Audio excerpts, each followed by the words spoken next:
My husband is currently raising a champagne flute at the company gala, his arm around the 22-year-old intern everyone thinks is his mistress. My mother-in-law just called her the future Mrs. Harrison, loud enough for half the ballroom to hear. What none of them know is that the woman they're parading around isn't actually an intern. She's Maya Chen, the secret daughter of Richard Montgomery, the CEO who founded this company. And she's not here to steal my husband. She's here to expose him. That leather folder she's carrying, it's not wedding plans. It's evidence of embezzlement, fraud, and the systematic theft of company assets my husband has been committing for the past 9 months.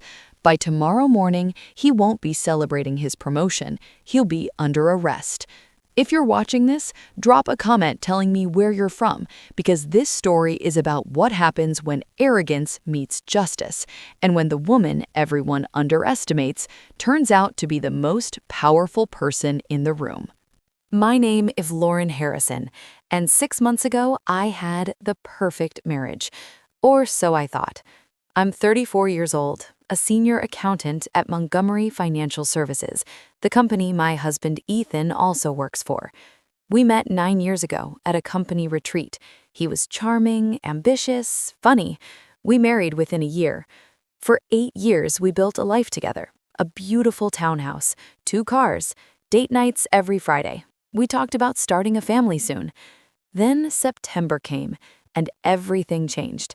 It started with small things. Ethan coming home later, taking calls in the garage, password protecting his phone when he'd never cared before, new cologne that smelled expensive and wrong.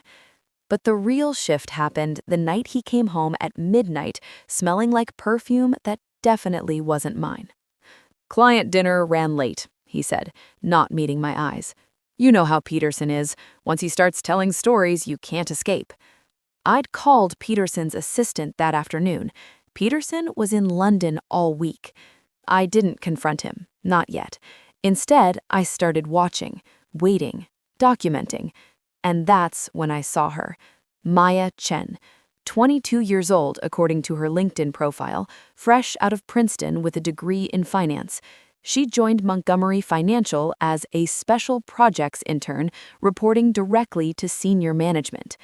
The first time I saw them together was in the company parking garage. I was leaving late, exhausted from closing the quarterly books. Ethan's car was still there, which was strange because he'd texted hours earlier saying he was heading home. I walked past his BMW and saw movement inside. Ethan in the driver's seat and Maya in the passenger seat, leaning close, laughing at something on his phone. Not inappropriate, not yet, but intimate. Too intimate. I took a picture through the window and kept walking. Over the next 3 weeks, I collected evidence like a prosecutor building a case, receipts from restaurants I'd never been to, credit card charges at jewelry stores, hotel bookings during business trips that weren't on his official travel calendar. But the real discovery came when I was reconciling our joint account and noticed something strange. Small transfers, 500 here, 2,000 there, always to an account I didn't recognize. Over 9 months, nearly $80,000 had been moved out of our savings without my knowledge. I hired a forensic accountant, quietly, through a friend who owed me a favor. What he found made my blood run cold. The account belonged to an LLC registered under Maya Chen's name, but the money wasn't just coming from our personal savings, it was coming from Montgomery Financial's operating accounts, small amounts from multiple budget lines, carefully disguised as vendor payments or consultant fees. Ethan was embezzling from the company, and he was funneling the money through Maya. Tonight's gala was supposed to celebrate the company's 50th anniversary. 500 guests in formal wear, an open bar, a 7-course meal. But for my mother-in-law, Patricia, it was something else entirely. It was her stage. I stood near a marble column in my simple black dress, watching Patricia hold court at the head table. She wore crimson silk and diamonds that caught the light with every gesture. And beside her sat Maya, looking radiant in an emerald gown that probably cost more than my monthly salary. Patricia had her hand on Maya's arm, possessive and proud, the same hand that had barely touched me in 9 years of marriage. She's so accomplished, Patricia was telling anyone who'd listen. Princeton graduate, fluent in Mandarin, and so graceful, don't you think, Sandra? Isn't she just perfect? I watched Maya smile politely, playing her role flawlessly. Young, beautiful, brilliant, the trophy wife in waiting. Except that smile didn't quite reach her eyes. Alina, Ethan's executive assistant, appeared beside me. She'd been with the company for 15 years, long enough to see everything. "Lauren, you should leave before the speeches, please." "I'm fine, Alina." "You don't understand. I saw the program. After the company announcements, there's a personal segment. Patricia arranged it." "What kind of personal segment?" Alina's eyes filled with tears. "I'm so sorry, Lauren. I tried to talk to HR, but Patricia has too much influence. They're going to—" A microphone squealed, cutting her off. Ethan stood at the podium, immaculate in his tailored tuxedo. The room fell silent. "Good evening, everyone," he began, his voice smooth and confident. "What an incredible night. 50 years of excellence, 50 years of growth. And tonight, we celebrate not just our past, but our future." He looked directly at Maya. She stood up, joining him at the microphone. "I want to introduce someone very special," Ethan continued. "Maya Chen has been an invaluable asset to our organization. Her insights, her dedication, her brilliance. She represents the next generation of leadership at Montgomery Financial." Applause rippled through the room. Patricia was beaming. "In fact," Ethan said, his hand finding the small of Maya's back, "Maya has agreed to take on a permanent position with us, and I'm honored to announce that she'll be joining our family in a more personal capacity as well." "Actually," a voice cut through the ballroom, "let's talk about family." Every head turned. A man in his 70s stood up from a corner table I hadn't even noticed, distinguished, silver-haired, wearing a perfectly tailored suit. Richard Montgomery, the founder and CEO, the man who'd built this company from nothing and rarely attended company events anymore due to his health. He walked slowly to the front of the room, his cane tapping against the marble floor. The silence was absolute. "Good evening," Richard said, taking the microphone from Ethan's suddenly slack grip. "I apologize for the interruption, but I believe there's been some confusion about exactly who Maya Chen is." He looked at Maya. She nodded once, her expression unreadable. "Maya," Richard said with his voice thick with emotion, "is my daughter." The ballroom erupted in whispers. Patricia's face went white. Ethan looked like he'd been struck by lightning. "My daughter from a relationship I had many years ago. Her mother and I parted ways before Maya was born. For personal reasons, I supported them financially, but wasn't part of Maya's public life until recently." He turned to face the crowd. "6 months ago, Maya came to me with concerns about financial irregularities at this company. She'd noticed discrepancies in our accounts, small but consistent. Being the brilliant analyst she is, she did something remarkable. She went undercover." Maya stepped forward, opening the leather portfolio she'd been carrying. "For the past 9 months, I've been documenting systematic embezzlement from Montgomery Financial. Someone has been stealing from this company, from everyone in this room, by creating fake vendor accounts and routing payments through shell corporations." She pulled out a document, holding it up. "This is a full forensic audit conducted by Chen and Associates, the accounting firm my mother runs. It details exactly how $2.3 million has been stolen from Montgomery Financial over the past 3 years." Patricia tried to stand. "This is ridiculous. Richard, you can't possibly believe—" "The evidence is irrefutable," Richard said. "Bank records, email trails, digital signatures, all pointing to one person." Maya looked directly at Ethan. You created an LLC in my name without my knowledge. You've been routing stolen funds through accounts you thought couldn't be traced back to you. You targeted me specifically because you thought a young intern would be easy to manipulate and implicate. Ethan's face had gone from white to red to a sickly gray. That's insane. I would never. You used our joint account, I said, stepping forward for the first time. Every eye in the ballroom turned to me. You took money from our savings to fund your initial transfers. You thought I wouldn't notice because I trusted you. I pulled out my phone and held it up. But I did notice, and I've been working with Maya for the past 2 months, providing access to our personal accounts, confirming transactions, building the case. The realization hit Ethan like a physical blow. You knew? I knew you were stealing from us. I knew you were having an affair or pretending to. What I didn't know was that Maya was actually working to expose you the whole time. Richard Montgomery took control of the room with the authority of someone who'd built an empire from nothing. "Security," he said calmly into the microphone. "Please escort Mr. Harrison from the premises. The police are waiting outside." 2 security guards appeared at Ethan's elbows. He tried to pull away, looking desperately at Patricia. "Mom! Mom, help me! This is insane! They're lying!" But Patricia wasn't moving. She was staring at Maya with an expression of pure horror, not because of the accusations, but because she'd just spent 6 months praising and promoting the woman who was destroying her son. "Wait," Ethan said, his voice breaking. "Lauren, please, you have to believe me. Whatever they're saying, it's not true. I love you. I would never—" "You took $78,000 from our joint savings," I said, my voice steady despite the shaking in my hands. "You told me you were investing it in a real estate opportunity. Instead, you used it to establish fake vendor accounts. I have the bank statements, your signatures, everything. The restaurant charges," I continued, "the hotels, those weren't for an affair. Those were meetings with the people helping you launder money. You let me think you were cheating because that was easier to explain than what you were really doing."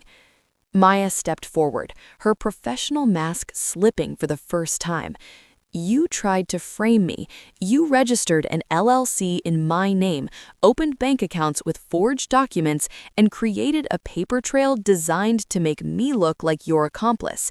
If this had gone to trial, I would have been arrested alongside you. That's why I spent 6 months pretending to be your friend, laughing at your jokes, taking your calls, making everyone in this room think I was your naive young girlfriend, because I needed to stay close enough to document every transaction, every meeting, every moment you incriminated yourself." Ethan looked at his mother. "Mom, say something. Tell them they're wrong." Patricia's mouth opened and closed. For the first time in 9 years I'd ever known her, she was speechless.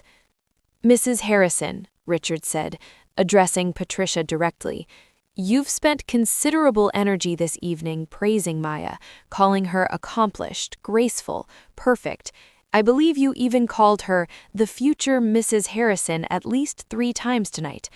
Patricia flushed deep red. "I want you to remember that," Richard continued, "because Maya is all of those things. She's also brilliant, ethical, and brave. She spent 9 months letting your son and everyone else in this company believe she was someone she wasn't, all to protect this organization and its employees."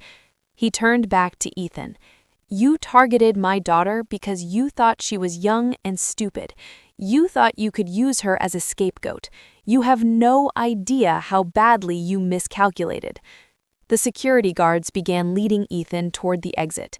He was yelling now, incoherent, desperate. "This is a setup. You planned this. Lauren, you vindictive—" "Enough," Richard said quietly, but the word carried across the entire ballroom like a thunderclap. The doors closed behind Ethan. The room erupted in chaos, people talking, whispering, pulling out phones. I stood there, feeling strangely empty. 9 years of marriage, gone in an instant. Maya approached me carefully. Lauren, I'm sorry. I know this is devastating. Don't apologize, I said. You saved me from wasting another year with him. You probably saved my career, too. If he'd succeeded, they would have investigated everyone close to him. I would have been implicated. Still, she said softly, I know it hurts. I looked at her, really looked at her for the first time. She wasn't the homewrecker I'd imagined. She wasn't the naive intern Patricia had patronized. She was a woman who'd sacrificed months of her life to protect people she didn't even know. How did you figure it out? I asked. That something was wrong. I didn't at first, Maya admitted. I came to Montgomery Financial because I wanted to know my father, to see the company he'd built. But during my first week, I was reviewing vendor contracts as part of my orientation, and I noticed something odd. A consulting company called Harrington Solutions had been paid $15,000 monthly for 2 years, but there was no record of what they'd consulted on, no deliverables, no reports, nothing. I looked up Harrington Solutions. The company existed, but it was registered to a P.O. box. No website, no employees listed, just a bank account receiving regular payments. So I dug deeper. I found 3 other vendors with the same pattern, all established around the same time, all receiving regular payments, all completely fictitious. And they all traced back to Ethan? I finished. Not directly, that's what made it clever. The LLC registrations were in other people's names, including mine, which I discovered when I ran a background check on myself. He'd stolen my identity. The police arrived 20 minutes after Ethan was removed from the ballroom. I watched through the window as they put him in handcuffs and drove away. Patricia had disappeared. Elena told me later that she'd left through the back exit, refusing to speak to anyone. Richard Montgomery addressed the remaining guests with remarkable composure. Tonight was supposed to be a celebration, he said, and in many ways it still is. We're celebrating honesty, integrity, and the courage it takes to do the right thing, even when it's difficult. He looked at Maya. My daughter spent 9 months of her life in an incredibly uncomfortable position. She endured gossip, judgment, and presumption, all to protect this company and its employees. That kind of dedication deserves recognition. The applause started slowly, then built. Maya stood there, looking uncomfortable with the attention, but accepting it gratefully. After the speeches ended, I found myself alone on the balcony overlooking the city. The night air was cool, clearing my head. Mind if I join you? Maya stepped out onto the balcony, carrying 2 glasses of wine. She handed me one. I don't drink when I'm upset, I said. Then hold it. Having something in your hands helps. We stood in silence for a moment, watching the city lights. Can I ask you something? I said finally. When did you realize I wasn't involved? The first time I saw you at the office. You brought Ethan lunch. You looked at him like he was your whole world. Nobody looks at their criminal accomplice like that. I was so stupid. You were in love, Maya corrected. That's not stupid, that's human. I should have seen the signs earlier. The late nights, the secret phone calls, the money disappearing. He was careful, Maya said. He established patterns over years. The embezzlement started small, years before I arrived. By the time I noticed anything, he'd refined his system. He'd become confident. Sloppy, eventually, but confident. Is that why he targeted you? Because he was getting careless? Partially, but mainly because he needed a new scapegoat. He'd been using fake identities for his shell companies, but that was getting risky. When I showed up, young, ambitious, with a background in finance, I must have seemed perfect. He tried to seduce you, I said. It wasn't a question. Maya nodded. He was very charming at first. Compliments about my work, invitations to important meetings. He positioned himself as a mentor. I played along because I was already suspicious. Every dinner, every late-night work session, I was recording conversations and documenting transactions. Did Patricia know? About the embezzlement? No. About Ethan's attention to me? Absolutely. She encouraged it. She made it very clear that she thought I'd be a better match for her son than you. I took a sip of the wine. It was expensive, smooth, nothing like the bottles Ethan and I used to share. She called you the future Mrs. Harrison at least 5 times tonight, I said. I counted 6, Maya replied with a slight smile. She was not subtle. She's going to be devastated. She should be. She enabled his worst impulses. She made excuses for him. She actively worked to push out the woman who'd been loyal to him for nearly a decade. That's not mother love. That's narcissism. What happens now? I asked. Ethan will be prosecuted. Federal charges for fraud, embezzlement, identity theft, and probably more. The evidence is overwhelming. My mother's firm spent 4 months building an ironclad case. Your mother, I said. You mentioned she runs an accounting firm? Chen and Associates. They specialize in forensic accounting. When I discovered the discrepancies, I went to her first. She's the one who suggested I go undercover instead of going straight to the board. She said we needed absolutely irrefutable evidence before making accusations against a senior executive. You were right. She usually is. Maya paused.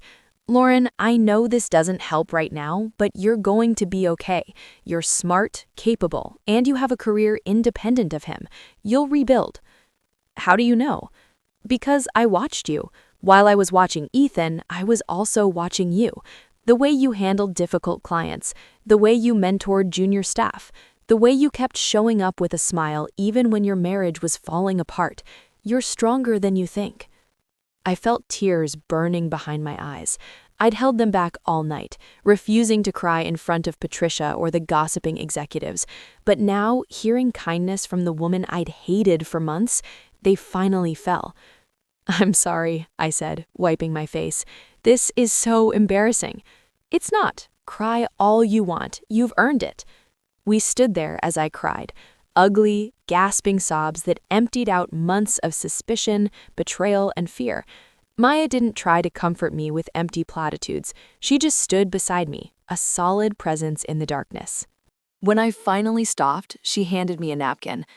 Thank you, I said. For what? For saving me from wasting more years on him, for protecting the company, for being brave enough to do what you did. Thank you for trusting me at the end. When I reached out 2 months ago to ask for access to your financial records, you could have refused. You could have protected him. I almost did, I admitted, but something you said convinced me. What? You said, I know you love him, but do you trust him with your future? And I realized I didn't. I hadn't trusted him in months. The next morning, I woke up in my empty townhouse. Ethan's closet was still full of his expensive suits, his cologne still sat on the bathroom counter, but he wouldn't be coming back. My phone had 47 missed calls. Patricia, Ethan's brother, my parents, friends who'd heard the news. I ignored all of them except one. Lauren? My sister Emma's voice was thick with worry. I saw the news. Are you okay? I'm processing, I said. Do you need me to come over? Not yet. I think I need to be alone for a bit. Okay, but I'm here whenever you need me. And Lauren, I never liked him. That made me laugh despite everything. You could have mentioned that earlier. Would you have listened? Probably not. At noon, Richard Montgomery's executive assistant called. Mr. Montgomery would like to meet with you, if you're available. I drove to the Montgomery financial headquarters, my hands shaking on the steering wheel. What could he possibly want? His office was on the top floor, a corner suite with floor-to-ceiling windows overlooking the city. Richard stood when I entered. Lauren, thank you for coming. Of course, sir. Please sit and call me Richard. I think we're beyond formalities at this point. I sat in the plush leather chair across from his desk. How are you holding up? He asked. Honestly, I don't know yet. Ask me in a month. He nodded. I want to apologize for putting you through that public spectacle last night. Maya and I discussed other ways to handle the revelation, but we felt it was important that Ethan face the consequences in front of the people he'd stolen from. I understand. Still, it came at a cost to you, your privacy, your dignity. The entire company now knows your personal business. They would have found out anyway, I said. At least this way, they know the truth. That's gracious of you. Richard leaned back in his chair. I asked you here because I have a proposition. Maya's going to be taking a more active role in the company. She's earned it, and frankly, we need her expertise. But she'll need a strong team around her. You want me to work with her? I want you to be her chief operating officer. I stared at him. Sir, Richard, I'm an accountant. I've never managed operations. You've been managing Ethan's messes for years. You're detail-oriented, ethical, and you understand this company. Plus, Maya trusts you. That matters. I don't know what to say. Say yes. Take the weekend to think about it if you need to. But, Lauren, you deserve better than hiding in the accounting department because you're afraid of what people will say. You deserve to rise. I thought about spending another decade in my small office watching other people get promoted while I stayed safe and invisible. Yes, I said, I'll do it. 6 months after that night, I stood in my new corner office, looking out over the city. The view was incredible. Ethan had been sentenced to 12 years in federal prison. Patricia had moved out of state, unable to face the scandal. Ethan's brother had sent a formal apology letter that I'd read once and filed away. Maya and I had become something unexpected. Friends. Real friends, not the fake workplace friendships that dissolve under pressure. She knocked on my office door now, carrying 2 coffees. Ready for the board meeting? As ready as I'll ever be. We walked down the hallway together, reviewing the quarterly reports. Montgomery Financial was thriving. Ethan's embezzlement had hurt, but the company's reputation had actually improved once the public learned how decisively we'd handled the scandal. Can I ask you something? I said as we approached the boardroom. Always. That night at the gala, when you were playing the role of the innocent intern, were you scared? Maya paused. Terrified. Every time Ethan touched my arm or stood too close, I wanted to expose him immediately, but I knew we needed ironclad evidence. One mistake, one moment of anger, and he could have destroyed everything. How did you stay calm? I thought about all the people he was stealing from, the employees who trusted him, the clients who believed in this company, and I thought about you. Me? You were the collateral damage he was willing to accept. He was ready to let you take the fall if things went wrong. That made me angrier than anything else he did. We entered the boardroom.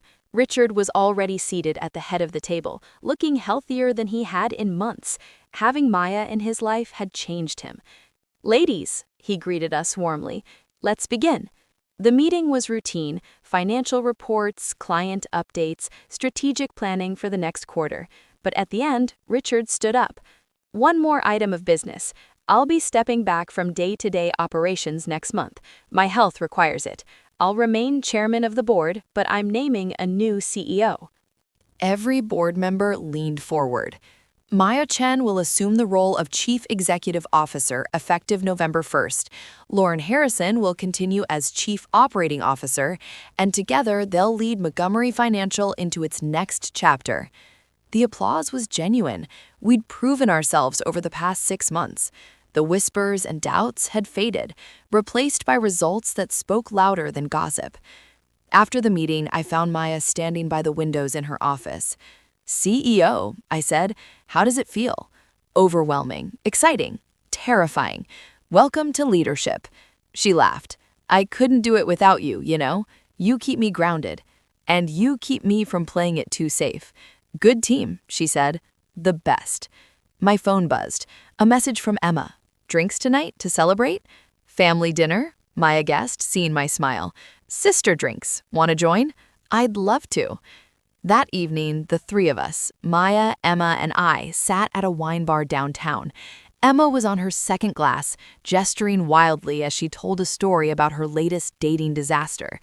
And then he said he couldn't date me because I was too successful, and it made him feel emasculated, Emma said, rolling her eyes. I'm a middle school teacher. I make $48,000 a year. Some men are intimidated by any woman who knows her own worth, Maya said diplomatically. Well, he can stay intimidated at his mother's house, where he still lives at 37.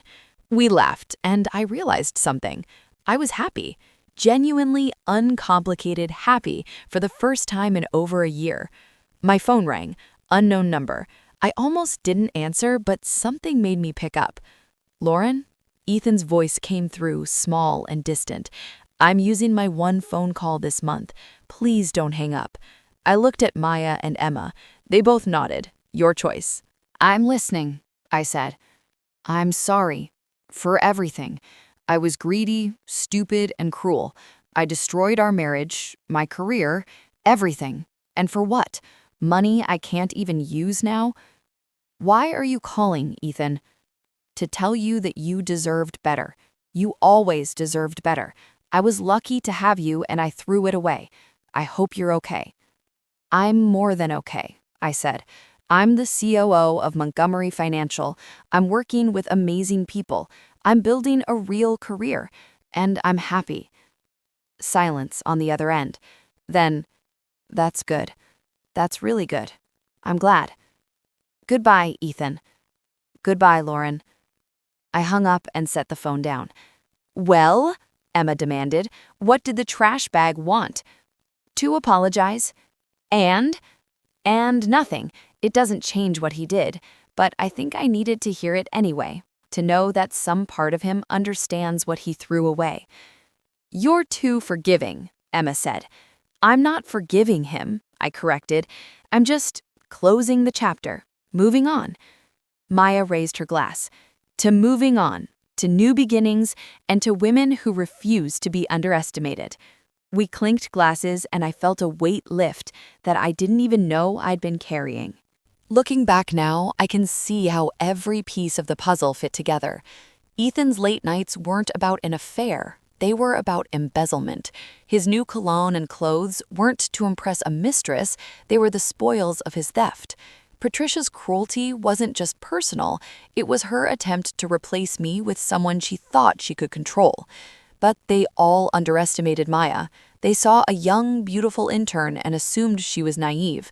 They never suspected she was Richard Montgomery's daughter, a Princeton graduate with a forensic accounting genius for a mother, conducting one of the most sophisticated corporate investigations in the company's history. And they underestimated me. They thought I'd fall apart when my marriage ended, that I'd quietly resign and disappear. Instead, I rose. The lesson here isn't about revenge. It's about justice. It's about the courage it takes to do the right thing, even when it costs you everything. It's about women supporting women instead of tearing each other down. Maya spent 9 months enduring gossip, judgment, and presumption to protect people she'd never met. I spent 2 months providing evidence against the man I'd loved, knowing it would destroy my marriage. Together, we stopped someone who thought he was untouchable. If you're in a situation where something feels wrong, trust that instinct. Document everything. Find allies. And remember, the people who underestimate you are giving you a strategic advantage. Let them think you're weak. Let them think you're naive. And then prove them spectacularly wrong. Thank you for watching. Please subscribe, like, and share if this story resonated with you. Drop a comment telling me where you're from and whether you've ever been underestimated. Remember, the intern everyone dismissed might be the CEO's daughter. The wife everyone pitied might be the one collecting evidence. And the woman standing quietly in the corner might be the one about to change everything. Never underestimate someone who has nothing left to lose. And never, ever underestimate a woman who's done playing by rules that were never designed to protect her. Stay strong, stay smart, and trust yourself. The truth always comes out. Sometimes it just needs a little help.